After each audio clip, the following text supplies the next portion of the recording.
క్రీస్తును దేవుని పరిశుద్ధ నామమునకు మహిమ కలుగును గాక. ప్రభునందు ప్రియులైన మీ అందరికీ యేసుక్రీస్తు ప్రభుల వారి నామములో శుభములు.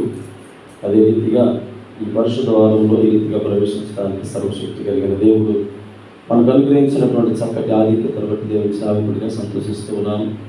మరి గతించినటువంటి దినాలన్నింటిలో దేవుని సన్నిధిలో మరి ఎంతగానో దేవుని సన్నిధిలో సంతోషించడానికి దేవుడు మనకి దయచేసిన ఆధిక్యతను బట్టి గొప్ప సంతోషంలో పొందుకుని వారు ఉంటూ ఉన్నారు.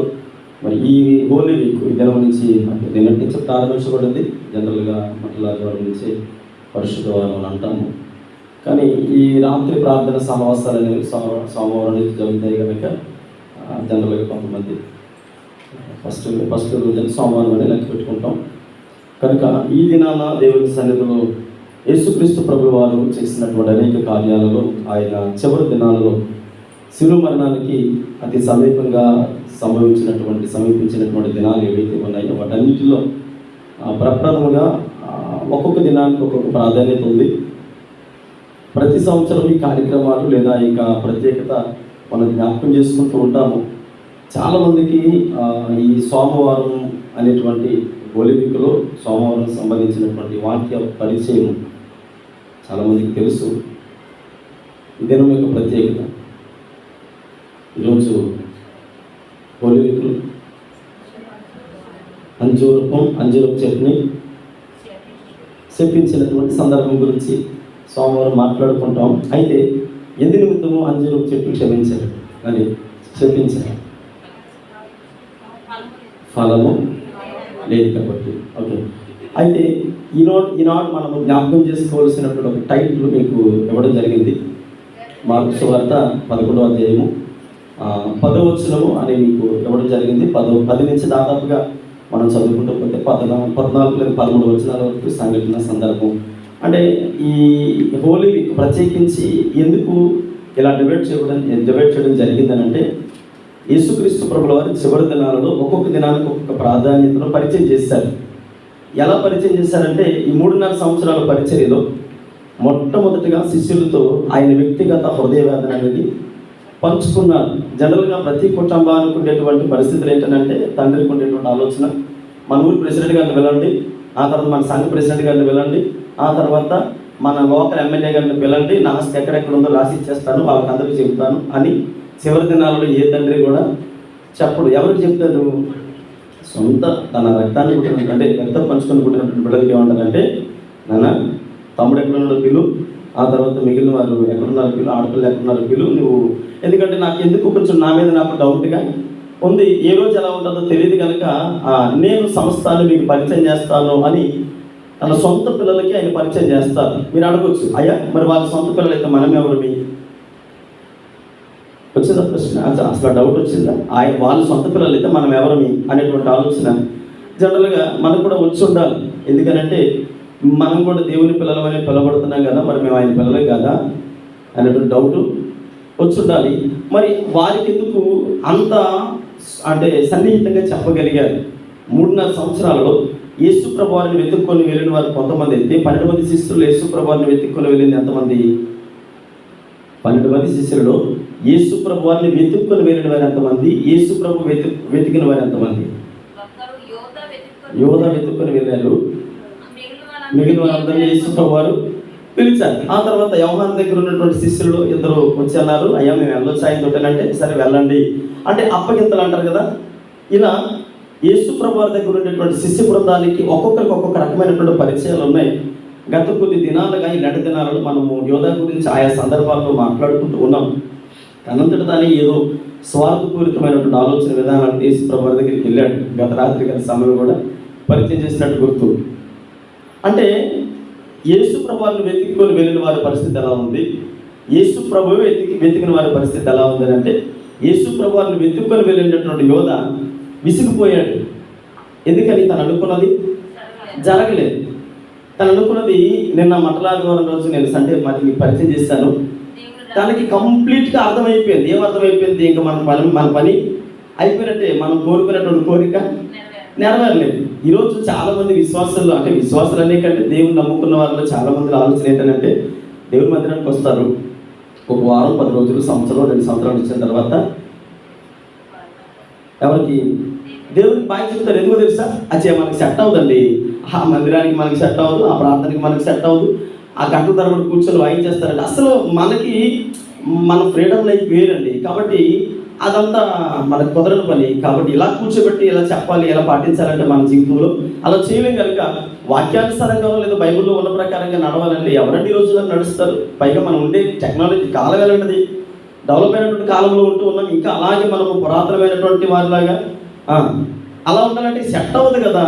కాబట్టి మనకి ఏది అక్కడ జరగలేదు. కాబట్టి యేసుప్రభు వారికి బాగా చెప్పి వెళ్ళిపోయిన చాలా మంది ఉన్నారు. అంటే వచ్చిన వెంటనే ఎవరు వచ్చారు? వారిని ఎవరు పిలవలేదు.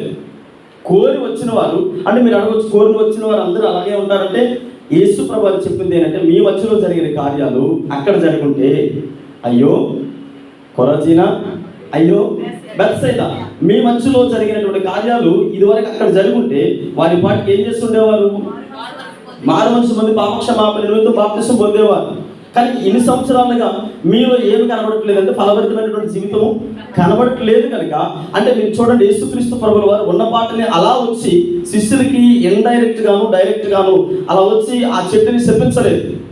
అంటే యేసు ప్రభువు మనసులో చాలా వేదన ఉంది, చాలా భారభరితమైనటువంటి పరిచర్య కొరకు ఆయన వచ్చారు కనుక నశించిన దాన్ని వెతికి రక్షించడానికి వచ్చారని ఎన్నో సందర్భాల్లో వారికి చెప్పారు.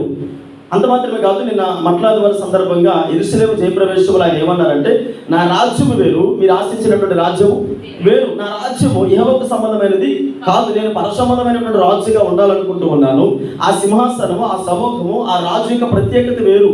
కానీ ఇహలోక సంబంధమైన రాజు, ఆ యొక్క సమూహము, ఇక్కడ ఉన్నటువంటి పరిస్థితులన్నీ వేరు. మీరు ఆశించేది వేరు, నేను ఆశించేది వేరు అన్నారు.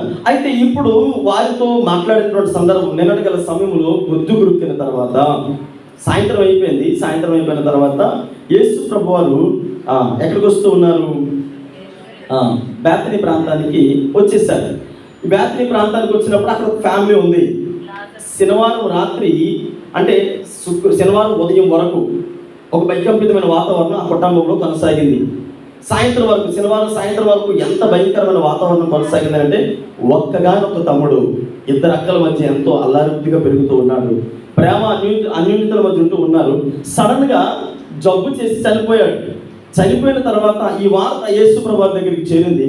శనివారం సాయంత్రానికి అక్కడికి చేరుకున్న తర్వాత యేసుప్రభు వారు అన్నారు, అది చూసి లాజరు బయటికి రా అని మృతతుల్యమైనటువంటి దేహాన్ని సజీవుడిగా బయటికి తీసుకొని వచ్చారు. బయటికి తీసుకొని వచ్చిన తర్వాత ఇప్పుడు మరీ మాత్రం ఇద్దరు వీల్స్ అంటారు, ఇదిగో ఏది ఉత్తమమైనదో మీరు జాగ్రత్తగా అబ్జర్వ్ చేయండి. మృతతుల్యమైనటువంటి పరిస్థితి ఆ కుటుంబంలో ఉంది. ఆశిస్తున్నది కోల్పోయారు. ఆశీర్వాదకరమైనటువంటి ప్రేమ కలిగినటువంటి తమ్ముడిని కోల్పోయారు. దేవుని సన్నిధిలో నిజానికి ఇద్దరిలో ఒకరు సరైనటువంటి జీవితాన్ని జీవించడం లేదు. బైబిల్ ఇండైరెక్ట్గా, అంటే కొన్ని ప్రదేశాల్లో కొంతమంది దైవజనులు డైరెక్ట్గానే ఆమె క్యారెక్టర్ గురించి రాశారు. కొంతమంది ఆమె క్యారెక్టర్ గురించి డైరెక్ట్గా రాయకుండా ఆమె సో అండ్ సో అని రాశారు అంతే. కానీ ఒక దైవజనుడు అంటాడు, ఆమె పలానా స్త్రీ అని ఆమె వృత్తి, ఆమె యొక్క ప్రవర్తన, క్యారెక్టర్ అంతా కూడా ఎక్స్పోజ్ చేస్తూ రాస్తూ ఉన్నాడు. సరే, అక్కడ అది ఎక్కడ మనకు పరిచయం అవుతుందంటే, యేసుప్రభు వారి దగ్గర సీమోను ఇంట్లో ఉన్నప్పుడు, ఏమయ్యా ఆమె ఎవరో నీకు తెలుసు కదా అంటే, మీరు జాగ్రత్త గమనించండి. యేసుప్రభు వారికి బేతనీ ప్రాంతంలో చాలా ప్రాముఖ్యమైనటువంటి కుటుంబము. ఏ కుటుంబము?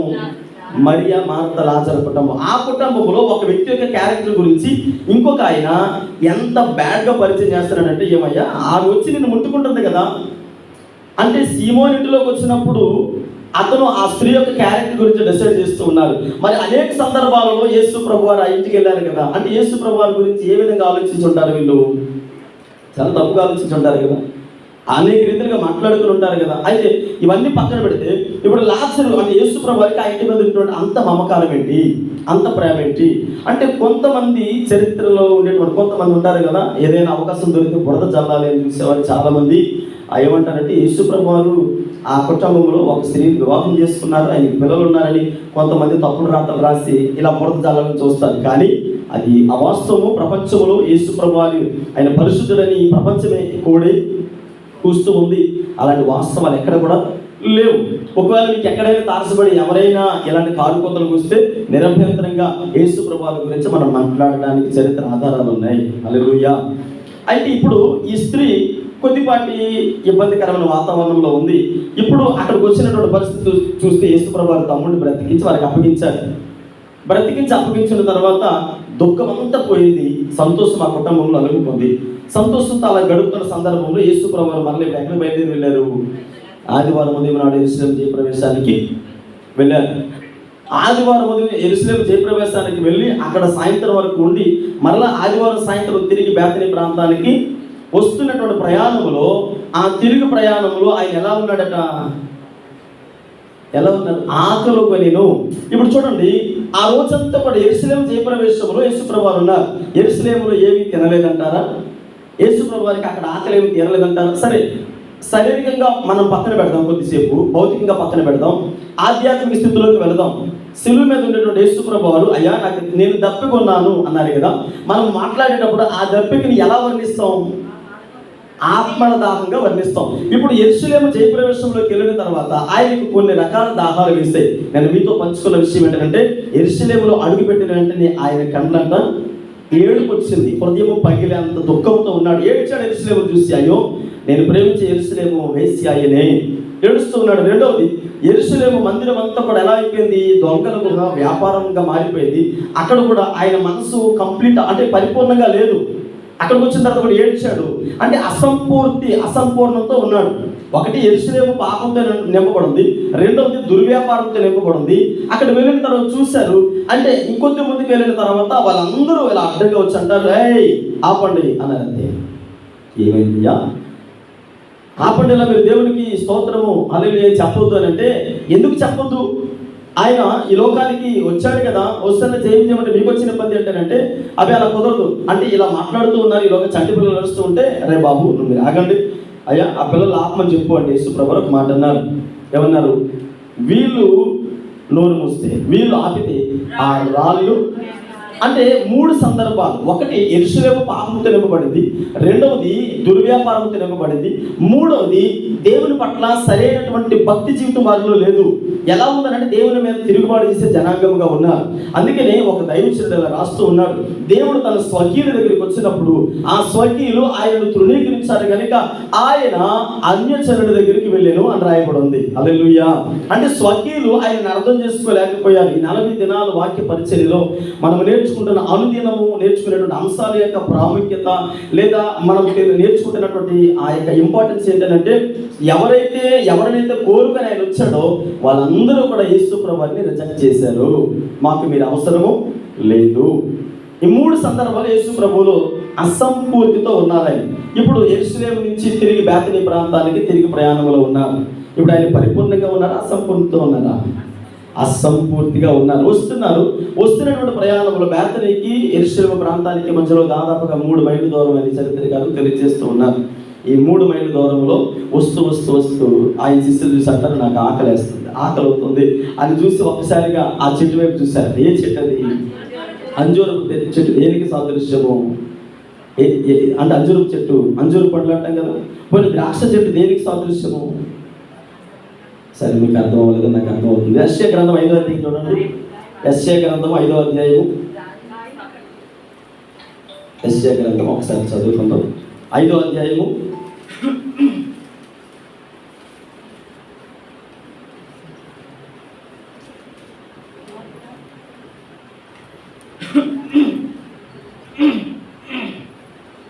అమ్మ 7వ వచనం చదవండి.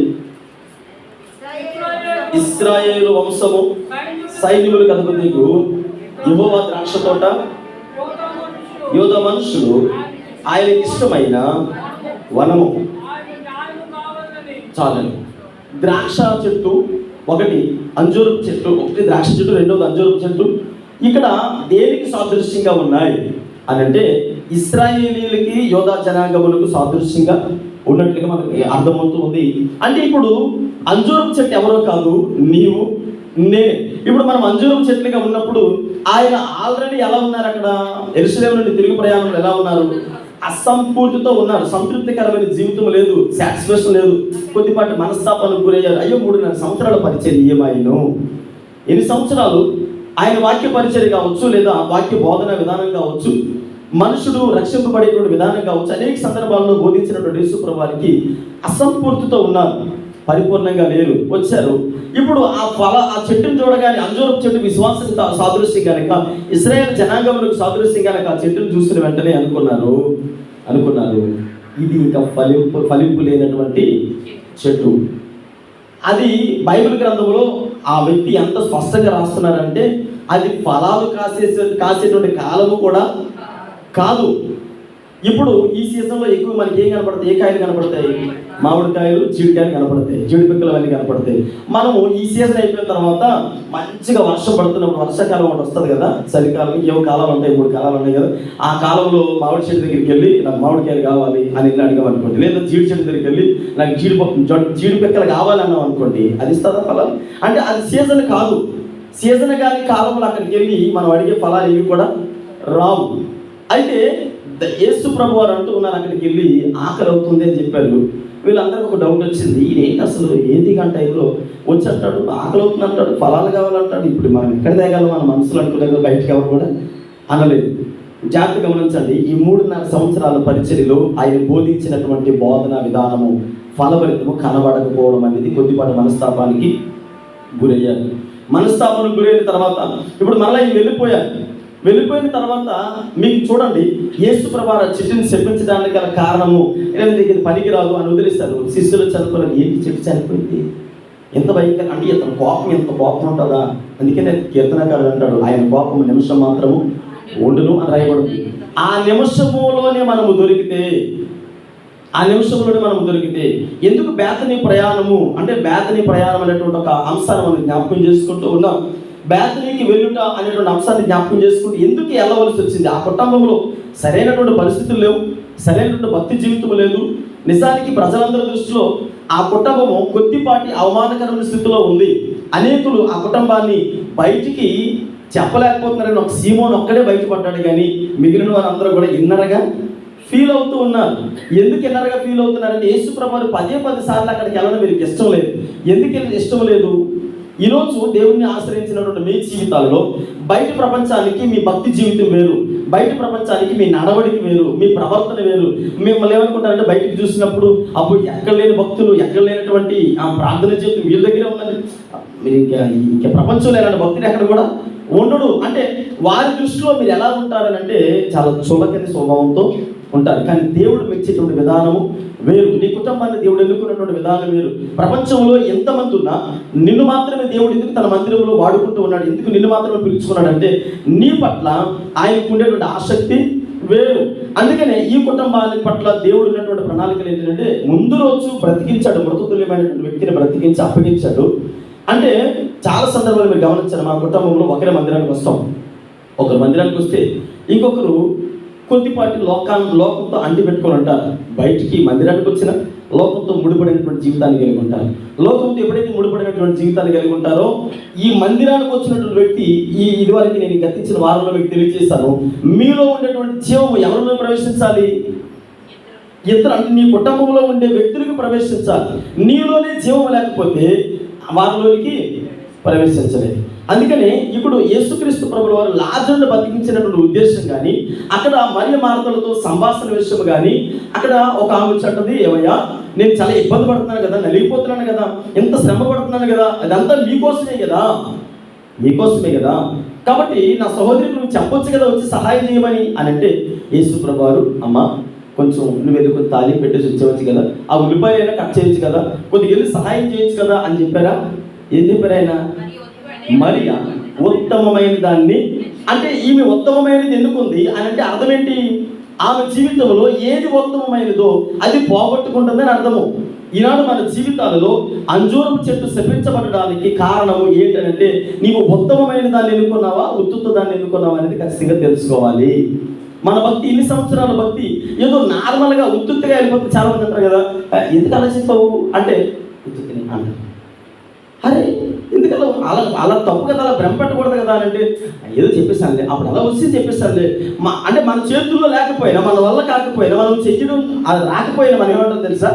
భ్రమ పెట్టేటువంటి ఆలోచన వేద ఉచితంగా అలా చెప్పాలంటారు. ఇప్పుడు అవతల వ్యక్తి ఏమనుకున్నాడు తెలుసా? బోలుడని గంపెడని ఆస్తులు, నాకు 10,000 అప్పుతున్నారు కదా అని చెప్పి ఉదయాన్నే వచ్చి గుమ్మం దగ్గర కూర్చుంటాడు. హే సరదాగా నువ్వే నిజంగా వచ్చేస్తావు అంటారు వీళ్ళు. సరదాగా అన్నావా? అవతలోడు బాధ నీకు ఎలా ఉంది? ఇప్పుడు యేసుక్రీస్తు ప్రభుల వారు ఉన్నతమైనటువంటి మహిమ రాజ్యాన్ని విడిచి, తండ్రితో ఉండకూడనటువంటి అంటే ఆ పరలోక మహిమను విడిచి నీ కొరకు తనను తాను రిక్తునిగా చేసుకొని ఆ సర్వమును విడిచిపెట్టి నీ దగ్గరికి వచ్చి నీతో పాటుగా సహవాసం చేసి నీతో పాటుగా శ్రమలు భరించి నీ కొరకు కన్నీరు విడిచి నీ కొరకు యవన కాలపు రక్తమును కలువరును సిలువలో చిందించడానికి వస్తే ఉత్తుత్త భక్తి చేస్తే సరిపోదు. ఉత్తుత్త భక్తి చేస్తే దానికి తగినటువంటి ప్రతిఫలం ఆయన దగ్గర ఉంది. అంజూరపు చెట్టు యొక్క అర్థం అదే. అంజూరపు చెట్టు చాలా విస్తారమైనటువంటి ఆకులు ఉన్నాయి, అది ఫలించే కాలం కాకపోవచ్చు. అంటే మీరు అడగొచ్చు, ఫలించే కాలం కాకపోయినా దేవుడు ఎందుకంటే శపించాలి అని అంటే, రాకడ సమయం అనేది నీకు చెప్పి రాదు. రాకడ సమయం అనేది ఎదుగో రేపు రాత్రి 12:35 రాకడ వస్తుంది, మీరందరూ సిద్ధపడండి అని రాకడ సమయం చెప్పి రాదు. అది రాకడ సమయం కాకపోవచ్చు, అది సిద్ధపడే సమయం కాదు. కానీ రాకడ సమయం కొరకు మనం సిద్ధపడి ఉండాలి. ఎలా సిద్ధపడాలి? ఆధ్యాత్మిక లోతుల్లోకి ప్రయాణించాలి, దేవునికి అనుకూలమైన భక్తి జీవితాన్ని కట్టుకొనగలిగిన వారై ఉండాలి, ఆయన మాటకు విధేయత కలిగిన వారుగా ఉండాలి, దీనత్వాన్ని కలిగిన వారుగా ఉండాలి. ఇక్కడ బేతని అంటే పేదలు, ఆ తర్వాత దీనులు నివసించేటువంటి ప్రాంతము. ఏ ప్రాంతము? పేదలు అంటే సాధు జీవులు. ఒక మాట చెప్పాలంటే అంటే చాలా సందర్భాల్లో కొంతమంది దగ్గరికి వెళ్ళినప్పుడు, కొంతమంది పెద్దవారి దగ్గరికి వెళ్ళినప్పుడు ఏమంటారంటే, చాలా బయట వీళ్ళ వ్యక్తిగత జీవితం వేరే. బయట ఉన్నప్పుడు వాళ్ళ హుందాతనం వేరు, వాళ్ళ స్థాయి వేరు, వాళ్ళ డిగ్నిఫైడ్ వేరు, వాళ్ళ కుటుంబంలో కావచ్చు, వారి యొక్క వారు ఉండేటువంటి పరిస్థితుల మధ్య చాలా డిగ్నిఫైడ్గా ఉంటారు. కానీ ఎవరైనా వారికంటే వయసులో పెద్దవాళ్ళు కానీ ఉన్నతాధికారి దగ్గరికి కానీ వెళ్ళినప్పుడు ఈ డిగ్నిఫైడ్ కానీ ఈ హుందాతనాన్ని అంతా విడిచిపెట్టి అక్కడికి వెళ్ళినప్పుడు చాలా హంబుల్నెస్, అంటే చాలా తగ్గింపు జీవితాన్ని చూపిస్తారు. సార్ నమస్తే సార్ అంటే అవతల వ్యక్తి మనల్ని చూసినప్పుడు ఇతను తనను తగ్గించుకొని చాలా చక్కగా మనల్ని పలకరిస్తున్నాడు కదా అని తన స్థాయి నుంచి తను ఏం చేస్తాడో తెలుసా, ఇతను నన్ను ఎంత ప్రేమగా పలకరిస్తున్నాడు కాబట్టి అతను కూడా, మీకు ఒక మాటలో చెప్పాలంటే టేక్ రెస్పెక్ట్ ఏదో గివ్ రెస్పెక్ట్ అంటాం కదా, మర్యాద అనేది ఇవ్వడం, పుచ్చుకోవడం. ఇప్పుడు మనం ఎప్పుడైతే వాళ్ళని చాలా తగ్గింపు జీవితంతో సార్ నమస్తే సార్ అన్నప్పుడు అవతల నుంచి నమస్కారానికి ప్రతి నమస్కారం సంస్కారం అంటారు. మనం నమస్కారం అన్నాం అనుకోండి, అన్నారు అనుకోండి, రెండోసారి వాళ్ళకి నమస్కారం పెట్టడానికి మనకి మన సంస్కారం అంటే వస్తుంది. కనుక ఇప్పుడు ఇక్కడ జరిగినటువంటి సందర్భం ఏంటంటే, యేసు ప్రభువారు బేతనీ ప్రాంతాన్ని ఎన్నుకోవడానికి గల కారణము, యేసు ప్రభువారిని ప్రేమించినటువంటి ప్రాంతము, యేసు ప్రభువారి పట్ల ఆసక్తి కలిగినటువంటి ప్రాంతము, యేసు ప్రభువారిని వారి హృదయపు లోతుల్లో దాచుకున్నటువంటి ప్రాంతము యెరూషలేములోనే ఉండాలి. నిజానికి యెరూషలేములో ఉన్నతమైనటువంటి ప్రాంతము, దేవుని మందిరం ఉండేటువంటి ప్రాంతము. అలాంటి ఉన్నతమైనటువంటి ప్రాంతము, ఎంతో మంది స్నేహితులు ఉన్నారు. ఆ ప్రాంతాన్ని విడిచిపెట్టి పేద ప్రాంతము, ఏమీ లేనటువంటి చిన్న గృహాల దగ్గరికి ఎందుకు వచ్చారంటే కొంతమంది ఫీల్ అవుతారేమో ఈ మాట చెప్తే. ఈ మాట మీరు జాగ్రత్తగా గమనించండి. అన్నీ ఉన్న వాళ్ళ దగ్గర ఏముండదు, పంచి పరమాన్నాలు వడ్డించే వాళ్ళ దగ్గర ఏముండదు, ప్రేమ ఉండదు. వాళ్ళు ఏమంటారు తెలుసా, తీసుకొచ్చి అది ఇదే అంటే అది మన దగ్గర ఉంది కాబట్టి డిగ్నిఫైడ్గా మనం ఏం చేస్తూ ఉన్నాం, చూపిస్తూ ఉన్నాం. ఏమీలో ఏం చేస్తాడో తెలుసా, ప్రేమపూర్వకంగా ఇచ్చే మంచినీళ్ళు, అసలు మంచినీళ్ళు కూడా అయ్యా మా దగ్గర ఇదే ఉందని వాళ్ళ హంబుల్నెస్ మీరు చూడండి, ఆ తగ్గింపు చూడండి. అయ్యా అసలు మీరు తాగుతారే, అసలు మీరేంట అంటే మీరు వారి ప్రేమని ఆప్యాయతని మీరు జాగ్రత్తగా గమనించి. యేసు ప్రభువారు చూసింది ఏంటంటే, బేతనీ ప్రాంతంలో తగ్గింపు జీవితం ఉంది, ప్రేమ కనబడుతుంది, దేవుని వాళ్ళ హృదయపు లోతుల్లో దాచుకున్నటువంటి పరిస్థితులు కనబడుతూ ఉన్నాయి.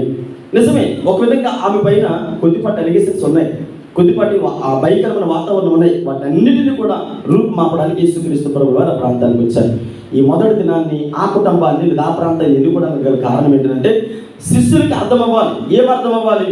దేవుడు ఎవరిని వెనకేసుకొని రాడు. దానికి నిదర్శనం మార్గం మధ్యలో అంజూరపు చెట్టు. తప్పు చేస్తే, ఫలింపు లేకపోతే ఎవరినైనా దేవుడు వదిలిపెట్టడు అనడానికి అంజూరపు వృక్షము నిదర్శనంగా కనబడుతుంది. ఇక్కడికి వచ్చేటప్పటికి లాజరును బ్రతికించి ఇచ్చిన తర్వాత ఈ అనుకుంది, ఎప్పుడైతే సీమోని ఇంటిలో మీరు భోజనాలను కూర్చున్నారో తన దగ్గర ఉన్నటువంటి ఆస్తి అంతా, తన దగ్గర ఉన్నటువంటి ఆదాయం అంతా తీసుకెళ్ళి ఒక విలువైనటువంటి అత్తరు కొట్టుకొని తీసుకొని వచ్చి, ప్రభువా నా పాపపు జీవితానికి సాదృశ్యం, నా యొక్క రోత జీవితానికి సాదృశ్యం, అవన్నీ నేను లోకంలో ఎంతో సంపాదించాను, నా పాపం బ్రతుకోలు ఎంతో సంపాదించాను, కనుక అదేది కూడా నాతో రాదని నాకు అర్థమైంది. మీరు చెప్పారు కదా ఏది ఉత్తమమైనదో దాన్ని ఎన్నుకోమన్నారు కదా, నాకు అర్థమైంది. నీ దగ్గరకు వచ్చి నా పాపంలో ఒప్పుకోవడమే ఉత్తమమైన నాకు అర్థమైంది. ఎందుకనంటే పోగొట్టుకున్నటువంటి నా తమ్ముడిని మరలా తిరిగి మాకు అప్పగించారు. ఏదైనా మీకు సాధ్యమే, ఏదైనా మీకు సాధ్యమే అని అలా యేసు ప్రభు వారి దగ్గరికి వెళ్ళి తన యొక్క జీవితాన్ని చూపించినట్లుగా మనం చూడగలుగుతూ ఉన్నాం. పిల్లల ఈ రాత్రికాల సమయంలో మన జీవితాలను జ్ఞాపకం చేసుకోవాలి. అంజూరపు చెట్టు విశ్వాస సాదృశ్యంగా ఉంటే మనం అనేక సంవత్సరాలుగా దేవుడి వాక్యాన్ని వింటున్నాం, అనేక సంవత్సరాలుగా వాక్యానుసారమైనటువంటి క్రమంలో నడుస్తున్నాము అనుకుంటూనే భక్తి జీవితాన్ని వెలుగుస్తూ ఉన్నాం. అయితే ఎందుకు యెరూషలేముని బేతనీ ప్రాంతానికి ఆ రెండు మార్గాలకు మధ్యలో అంజూరపు చెట్టుని శపించవలసి వచ్చిందంటే ఎన్నో సందర్భాలలో దేవుని వాక్యాన్ని వినినటువంటి దాఖలాలు మన జీవితంలో ఉన్నాయి.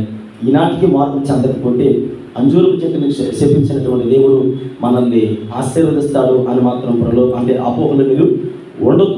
ఖచ్చితంగా ఆయన సమయం వచ్చినప్పుడు ఖచ్చితంగా గద్దించగలిగేటువంటి దేవుడు వెనకేసుకొని రాడు, ఎవరిని కూడా వెనకేసుకొని రాడు. శిష్య బృందానికి అర్థమైంది, ఈయన కోపం నిమిషమైన ఉండదు, కానీ ఆ నిమిషంలో మనము దొరకకుండా చూసుకోవాలి. భక్తి జీవితం అనేది మనం కట్టుకునేది. ఈ కుటుంబ జీవితాన్ని దేవుడు ఎందుకు అంత ఎక్కువగా వారి పట్ల పరిచయం చేయడానికి ఇష్టపడ్డాడంటే, ఎక్కడ సువార్త జరిగినా, ఎక్కడ ఈ లెంట దినాలు, మీరు ప్రపంచంలో లెంట దినాలు ఎక్కడ జరిగినా మొట్టమొదటి దినాన ఈ స్త్రీ గురించి మాట్లాడకుండా ఉండరు. అది యేసుక్రీస్తు ప్రభువు వారు ఆ కుటుంబానికి ఇచ్చినటువంటి ఆధిక్యత. ఎందుకు ఆ కుటుంబానికి ఆధిక్యత ఇచ్చారంటే, వారిలో ఉండేటువంటి తగ్గింపు జీవితము, వారిలో ఉండేటువంటి ఆ ప్రేమ, వారిలో ఉండేటువంటి ఆ యొక్క విధేయత యేసుక్రీస్తు ప్రభువు వారి పట్ల చూపించారు. వారికి అర్థమైంది, మా సొంత భక్తి, సొంత నీతి, సొంతంగా మేము మా యొక్క స్వప్రయోజనాల కోసం చేస్తే మేము ఆశీర్వదించబడము. అంజూరపు చెట్టు లాంటి వారికి మనం కూడా భక్తి జీవితంలో ఒడిదుడుకులు ఉన్నాయి. భక్తి జీవితం సరి చేసుకోకపోతే ఫలభరితమైనటువంటి జీవితము రాకపోవచ్చు. ఫలభరితమైన జీవితం అంటే మనకు అర్థం అవ్వాలి, ఏదో ఆశీర్వాదాలు లేదంటే దీవులలో వాటి గురించి ఆలోచించకండి. ఆధ్యాత్మికంగా ఎదుగుదల. గతించిన సంవత్సర కాలంలో ఏదో 1-2 రోజులు దేవునితో గడపగలిగాం. ఈ సంవత్సరం ఒక 4 రోజులు ఎక్స్ట్రా గడపాలి. అంటే సంవత్సరం కాకపోయినా కనీసం వారానికి ఒకసారి ప్రతి ఆదివారం దేవుని మందిరంలో గ్యాదర్ అవుతాం. అయితే వారాంతపు కార్యక్రమాల మధ్యలో ఉన్నాయి. వాటిలో కూడా మన యొక్క అటెండెన్స్ మనం కూడా ఇన్వాల్వ్ అవ్వాలి. ఎందుకు ఇన్వాల్వ్ అవ్వాలి? దేని కొరకు ఇన్వాల్వ్ అవ్వాలి? ఎవరిని సాటిస్ఫై చేయడానికి కాదు. యేసుక్రీస్తు ప్రభువు వారు చూస్తున్నారు, ఏమయ్యా ఇది ఆ కాలం కాదు కదా అంటే, ఆ కాలం కాకపోయినా నీ కాలం ఒకరోజు రాబోతూ ఉంది, నీ కాలం రాబోతుంది కనుక వాటి కాలం వచ్చినప్పుడు నువ్వేం చేయాలి? సిద్ధపాటు కలిగి ఉండాలి. ఖచ్చితంగా దేవుని సన్నిధిలో నీకంటూ ఒక సమయం వచ్చినప్పుడు ఆ సమయాన్ని నువ్వు జాగ్రత్తగా ఫలాలని ఉంటే, దైవజనుడైన పౌలు గారు ఆయన కొన్ని ఫలాల గురించి మాట్లాడుతారు. అయ్యా ఇదిగో ఈ ఫలాలు నీ జీవితంలో ఉండాలి. అయ్యా రాకడ వచ్చే ముందు నేను ఆ ఫలాలు నా జీవితంలో పొందుపరుచుకుంటాను, ఇప్పుడప్పుడే వద్దు అని దైవజనుడైన పౌలు గారు చెప్పలేదు. ముందుగా నీలో ఇవన్నీ ఉండాలి, ఆత్మ ఫలాలు ఉండాలి. ఇవన్నీ ముందుగా నీ జీవితంలో ఉంటే ఆయన వచ్చినప్పుడు చూస్తాడు నీ జీవితాన్ని. ఆయన వచ్చినప్పుడు చూసినప్పుడు అప్పుడు కదా ఇది ఆ కాలం కాదు కదా అంటే సెట్ అవ్వదు. ముందుగానే మనలో ఏముండాలి? ఫలభరితమైనటువంటి ఆధ్యాత్మిక జీవితం ఉండాలి. ఫలభరితమైన ఆధ్యాత్మిక జీవితం లేనటువంటి శిష్య బృందంలో ఎంతోమంది పడిపోయి పతనాంశకు వెళ్ళిపోయారు. కానీ యేసుక్రీస్తు ప్రభువుల వారు వారిని మనకి సరిపోల్చినటువంటి సంబంధం ఏంటంటే శిష్యులు చూపించారు. ఈరోజు మనం కూడా వారిని చూసినప్పుడు అర్థం అవ్వాలి, ఫలభరితంగా లేకపోతే అప్పటికప్పుడు ఫలభరితంగా ఎవరి జీవితంలో రాదు. రాత్రికి రాత్రే ప్రవక్తలు, రాత్రికి రాత్రే బోధకులు, రాత్రికి రాత్రే గొప్ప విశ్వాసులు, రాత్రికి రాత్రే ఎవ్వరూ రారు. రాత్రికి రాత్రే తయారవరు. రాత్రికి రాత్రే తయారైతే తెల్లవారినప్పటికీ వాడిపోద్ది. రాత్రికి రాత్రి నిగనిగలాడుతూ ఎంత నిగనిగలాడుతామో అంత త్వరగా వాడిపోతాం. నిదానంగా కట్టుకోవాలి. నిదానంగా కట్టుకోకపోతే అది ఏమవుతుందంటే ఏదో ఏమంటామంటే జనాలకు చూపించుకోవడం కోసమే రాత్రికి రాత్రి అది తయారవుతుంది తప్ప నీ ఆధ్యాత్మిక జీవితానికి ఏ విధమైన ఉపయోగము ఉండదు. కనుక మీరు జ్ఞాపకం చేసుకోండి, యేసుక్రీస్తు ప్రభువు వారు ఇటు శిష్య బృందానికి, యెరూషలేము ప్రాంతానికి, బేతనీ ప్రాంతానికి, మనకి నలుగురికి, ఒకటి యెరూషలేము ప్రాంతము, రెండవది శిష్య బృందము, మూడవది బేతనీ ప్రాంతము, నాలుగవది ఇక్కడ కూర్చున్న మన జీవితాల్లో. అంటే యెరూషలేములో యేసు ప్రభువు ఉండడానికి అవకాశం ఉంది. అంత ఘనస్వాగతం వచ్చిన తర్వాత ఉండగలడు. కానీ ఎందుకు బేతనీ ప్రాంతం రావాలి అంటే, ప్రేమ సొలొమోను భక్తుడు అంటాడు కదా, ఏమంటాడు? ఒక మాట ఏమంటాడంటే, గయ్యాలతో అంటే ఒక మాటలో ఏమంటాడంటే, ఇంత ప్రేమ కలిగి అంటే ప్రేమ లేని చోట అంటే రుచికరమైన భోజనం తినే కంటే, ప్రేమ లేని చోట రుచికరమైన భోజనం తినే కంటే, ప్రేమ ఉన్న చోట అంటే యెరూషలేములో ఏమి లేదు, ప్రేమ లేదు. యెరూషలేములో భక్తి లేదు. యెరూషలేములో వారి హృదయాల్లో యేసు ప్రభువారికి స్థానము లేదు. బేతనీ ప్రాంతంలో ఏముంది, యేసు ప్రభువారికి అంటే ఒక ప్రత్యేక స్థానం ఉంది. యేసు ప్రభువారికి వారి హృదయంలో ప్రత్యేకమైనటువంటి పిలిపించారు. యేసు ప్రభువారికి ఆ గృహంలో ఆతిథ్యాన్ని ఇచ్చారు. యేసు ప్రభువారి దగ్గరికి వచ్చి వారి పాపాలు వారు ఒప్పుకుంటూ ఉన్నారు. అక్కడేమో యేసు ప్రభువారి మీద తిరుగుబాటు చేస్తూ ఉన్నారు. అంటే ఎక్కడికి అక్కడ ఉన్నటువంటి తేడా చూడండి. శిష్య బృందము మనము జ్ఞాపకం చేస్తుంది. శిష్య బృందానికి యేసు ప్రభువారి డైరెక్ట్గా చెప్పారు, అబ్బాయిలు ఇదిగో ఈ అంజూరు చెట్లకి మీరు కూడా ఇన్ని సంవత్సరాలు పరిచయంలో ఉన్నారు కదా, నా వెనకతనే ఉన్నారు కదా, రాత్రికి రాత్రి మీరు ఫలించాలి, రాత్రికి రాత్రే ఇప్పుడు నేను అడిగిన వెంటనే ఫలాలు ఫలించే కాలం కాదని చెబుతూ ఉన్నారు కదా, మరి ఎంతకాలం ఏం చేస్తారు, ఇంతకాలం ఫలించాలి కదా, ముందే ఫలించుంటే రాత్రికి రాత్రి నేను అడిగిన వెంటనే మీరు బాధపడవలసిన అవసరము ఉండేది కాదు అని వారికి ఇండైరెక్ట్గా శిష్య బృందానికి అయినా చెబుతున్నారు. ఒక మాటలో చెప్పాలంటే డైరెక్ట్గా మనకేం చెబుతున్నారు, రాత్రికి రాత్రి రాకడొస్తే, రాత్రికి రాత్రి ఆయన పిలుపు వస్తే, ఇప్పటికిప్పుడే ఆయన యొక్క ఒకవేళ ఉగ్రత మన మీదకి వస్తే, అయ్యా ముందుగా చెప్పుకుంటే బాగుంది కదా, మీరు ముందుగా చెప్పలేదు కాబట్టి మమ్మల్ని మేము సిద్ధపరచుకోలేదు, మమ్మల్ని మేము ప్రార్థన పూర్వకంగా లేవు అని సాకులు చెప్పేటువంటి బుద్ధిగల కన్నికలు ఉన్నారు కదా, వారిలాగా మనం సాకులు చెప్పేవారిగా ఉండకూడదు. 4 సందర్భాలు జ్ఞాపకం చేసుకుంటాం. అంటే ఆ పరిస్థితులను బట్టి బేతనీ ప్రాంతానికి వెళ్ళడానికి గల కారణం అక్కడ ప్రత్యేక స్థానం ఉంది. ఈరోజు నీ హృదయంలో ప్రత్యేక స్థానం ఉంటుంది. నీ కుటుంబంలో నీ బ్రతుకులైన ప్రత్యేక స్థానం ఇవ్వగలిగితే భయంకరమైనటువంటి ముద్ర ఆమె పట్ల కొన్ని అలిగేషన్స్ ఉన్న అయినా యేసు ప్రభువు క్షమించాలి. ప్రపంచంలో సర్వలోకములు ఎక్కడికి వెళ్ళినామా నీ గురించి మాట్లాడుకుంటారు, నీ గురించినటువంటి సువార్త, నీవు చేసినటువంటి ఆ త్యాగము ప్రతి చోట వెదజల్లబడుతుంది అనేటువంటి ఘనతను దేవుడు ఆమెకి ఇచ్చాడు. అలాంటి పరిస్థితులు దేవుడు మన కుటుంబాలకు ఇవ్వగలుగుతున్నాడు. అలాంటి ఆశీర్వాదాలు మన కుటుంబాలు పొందుకోగలిగితే ఈ రాత్రికాల సమయంలో బేతనీ ప్రాంతంలో ఉండేటువంటి ఆ గృహము ఎంత తగ్గింపు జీవితాన్ని కలిగి ఉందో, ఎంత విధేయత కలిగి ఉందో, ఎంత ప్రేమను చూపించగలిగిందో, అలాంటి ప్రేమ నీ నా జీవితాలలో దేవుని పట్ల చూపించినప్పుడు యెరూషలేముని అంజూరపు చెట్టుని ద్వేషించినటువంటి దేవుడు, శిష్యునికి ఇండైరెక్ట్గా వార్నింగ్ ఇచ్చినటువంటి దేవుడు ఈరోజు నీకు నాకు కూడా హెచ్చరిక జారీ చేస్తున్నాడు. ప్రార్థన చేసుకుందాం. అయ్యా బేతనీ ప్రాంతంలో ఉండేటువంటి ఆ కుటుంబం అని మా జీవితాలు ప్రభా మేము తగ్గింపు ప్రేమ ఆయన విధేయత కలిగి ఉండేవారిగా, ఆనాడు తండ్రి మరియ మాత లాజరు విషయంలో ఆ ప్రాంతం ఆశీర్వదించబడింది. వారిని బట్టి నేను సర్వలోకములు మీ సువార్త వెదజల్లబడుతూ ఉంది ప్రభా. ఈనాడు మా జీవితాలను కూడా మీరు జ్ఞాపకం చేసుకోండి. ఒకవేళ మా